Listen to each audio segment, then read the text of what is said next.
Bom, então tentar corroborar aí com o debate que se abriu, ou mesmo discussão, na internet, sobretudo aqui no YouTube, em torno da Catedral de Notre Dame, né, em relação ao incêndio que esse monumento sofreu, né, alguns dias atrás.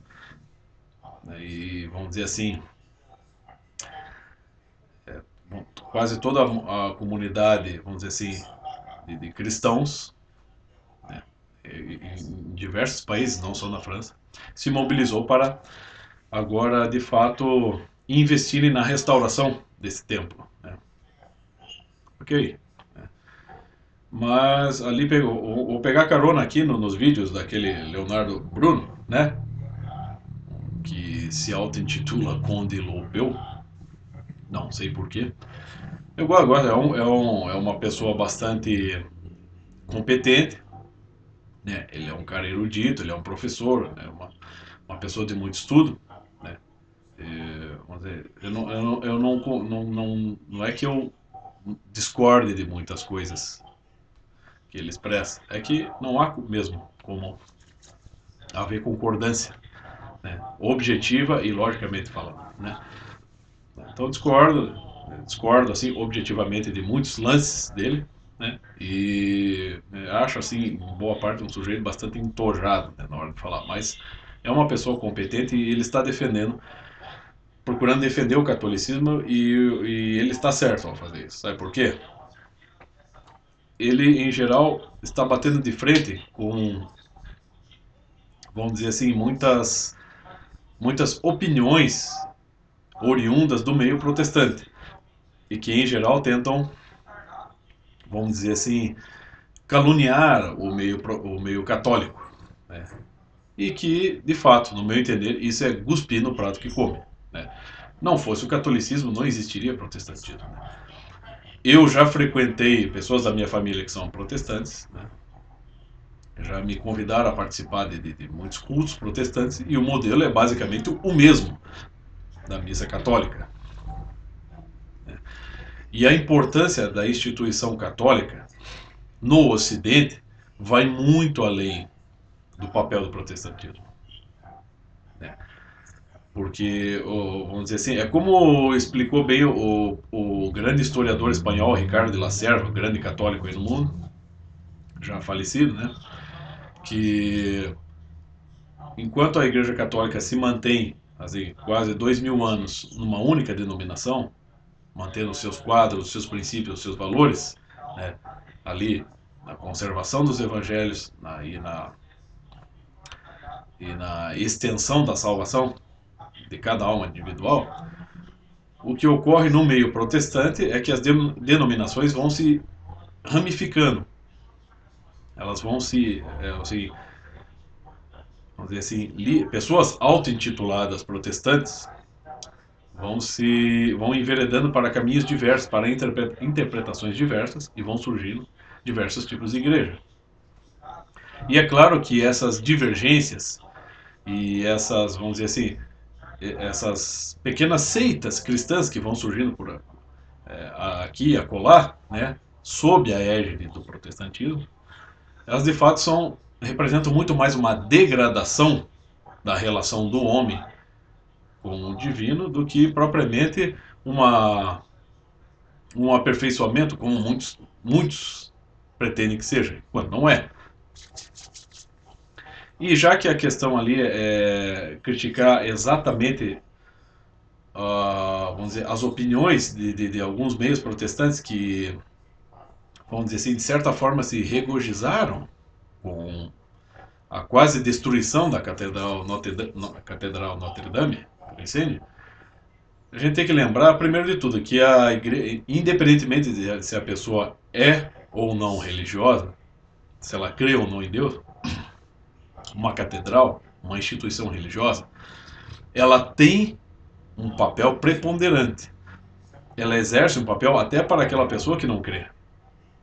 Porque essa pessoa que não crê, ela vai uma hora esbarrar diante disso aí e ela vai ter que entender qual que é a função social da igreja.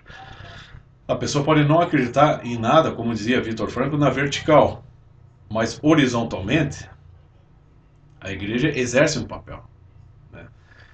E, para tanto, a instituição católica, né, como igreja, como cultura religiosa, como religião, ela precisa também, a igreja que está aqui no mundo, ela precisa se adequar, de certa forma, socialmente ao mundo.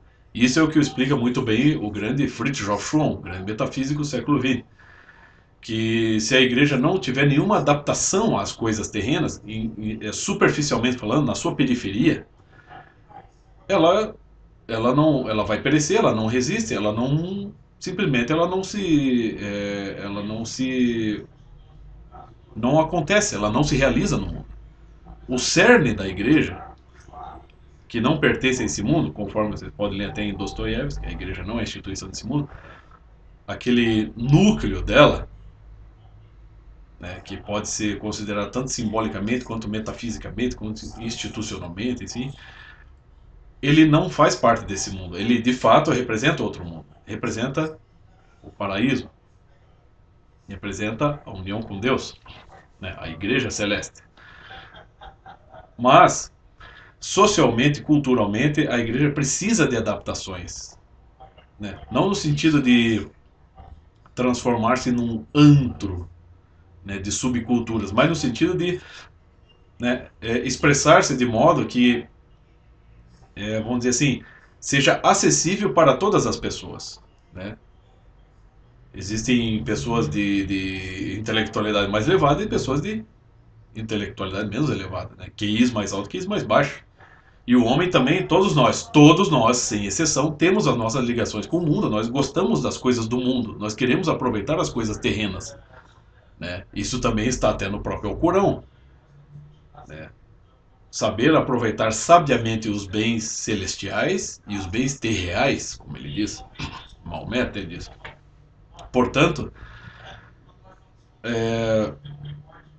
todo o templo católico, vamos dizer assim, uma igreja, uma catedral, ela vai sempre ser ter um certo misto de coisas celestiais e de coisas terrestres. Tanto que o Leonardo Bruna explicou, as gárgulas e todas aquelas imagens assombrosas, né, e até demoníacas que estão em volta da igreja, estão, né, na periferia da Catedral de Notre Dame, por exemplo, como em muitas outras. Em Portugal você tem lá uma catedral que ela é como se fosse uma nave que ela pousou na terra. Então as colunas dessa catedral elas estão esmagando grandes cabeças de cabras, né, de bodes. Não que isso seja uma apologia aos maus tratos aos animais, é que o bode representa, né, simbolicamente o mal, né? Então, esse até não é um pacto do cristianismo com o paganismo, mas é uma comunhão de símbolos que une as pessoas e que traz as pessoas de uma cultura menor para uma cultura maior, ou seja, do paganismo para o catolicismo. Então, a simbologia que se comungou entre o catolicismo e o paganismo uniu muitas pessoas, né? Portanto, toda a adaptação social, cultural e mundana da igreja, em termos de cultura, em termos de arquitetura, em termos de visual, ela tem que levar em conta isso, senão ela perece, ela não consegue se manifestar. Então é claro que toda a Catedral de Notre Dame, ela tem uma função social que é de extrema importância. E no interior da catedral, você vai ter, como o próprio Leonardo Bruno explicou isso, você vai em qualquer tratado simbólico de catolicismo, você vai aprender isso. Dentro da igreja, só vai haver o belo e a verdade, vamos dizer assim. E em volta da igreja está todo o mal sempre rondando, né? Por isso as gárgulas, né? Um exemplo, existem outras formas esculturais lá representando o mal, fora da igreja. Por exemplo, o grande metafísico René Guénon explica aqui no livro O Rei do Mundo que a igreja, ou a catedral, é o depósito das coisas divinas. Entendeu? Então, quando a pessoa entra numa igreja, ela está se conectando com outro mundo. É óbvio, quer a pessoa creia ou não. Então, é claro que a função de uma catedral como a Notre Dame, ela é de extrema importância. E alguém tem que explicar para esse pessoal protestante aí que a mente humana, ela funciona por meio de linguagem, por meio de símbolos e por meio de imagens.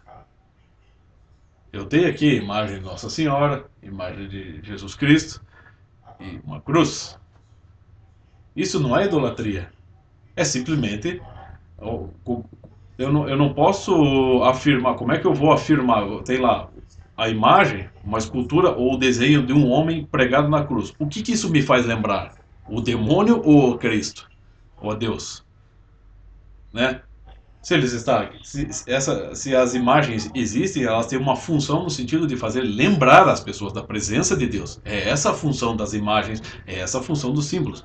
Claro, o pessoal da metafísica, René Guénon, Chuon, Coomaraswamy, todos eles explicam que você tem os símbolos operativos, né? Assim, ícones.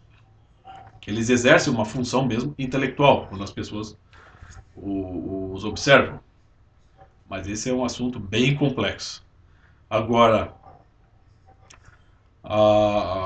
toda aquela estrutura arquitetônica da Catedral de Notre Dame, que até parece bem extravagante, ela tem que ser, porque ela está representando tanto as coisas mundanas quanto as coisas divinas. Para fora você tem todas as coisas mundanas, para dentro você tem as coisas divinas. Então é claro que ela tem um papel importante. Vamos dizer, demolir a Catedral de Notre Dame e estabelecer o quê?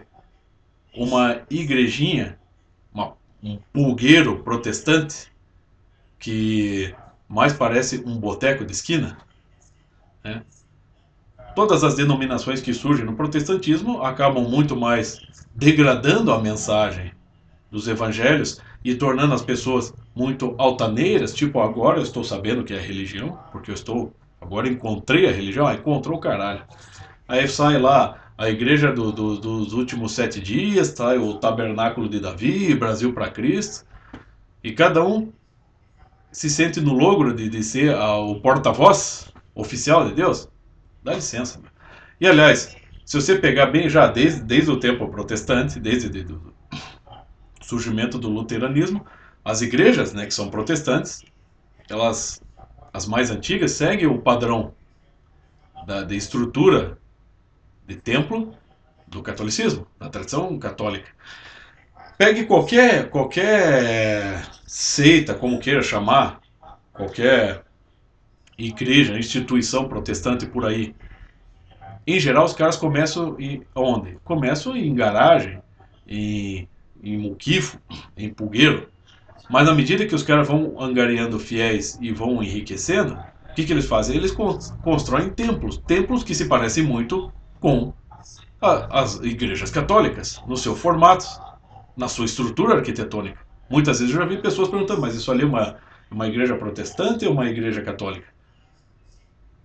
Então, realmente não há nenhuma razão para chegar num protestante aqui na internet, aqui no YouTube, sobretudo, seja quem for, eu estou cagando, nenhum pastor protestante me representa. Não são autoridades para mim. Eu quero que se dane. Né? Claro, tá cheio de protestante aí, que é gente boa, que é gente inteligente, que tem um profundo respeito pelo catolicismo, profundo respeito pelo papel de Nossa Senhora. Assim como há muitos católicos também que são ruins, nem dá para se chamar de católicos. Gente preconceituosa e que age de maneira tão estúpida e preconceituosa quanto muitos protestantes por aí. Então é uma questão de caráter. Né? Então é claro que a função da instituição católica no Ocidente, ela é primordial, ela é fundamental. E a restauração da Catedral de Notre Dame, ela é fundamental. Pode-se discutir, bom, mas as pessoas estão dando mais dinheiro para reformar, né, investindo mais dinheiro em reformar um templo do que em ajudar pessoas em outros países. Discuta-se isso. É uma questão de proporção, claro.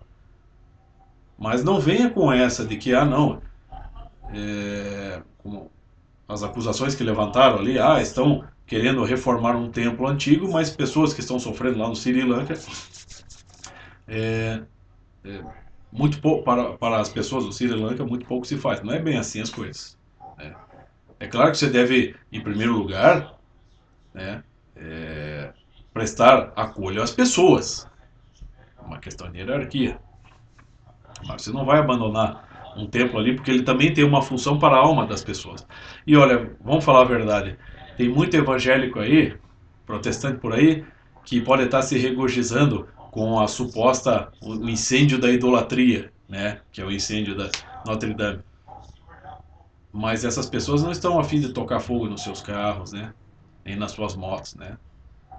Se o carro ou o jatinho lá do R.R. Soares pegar fogo, né? Vai estar lá ele lá pedindo patrocinadores para resgatar todo esse dinheiro, né?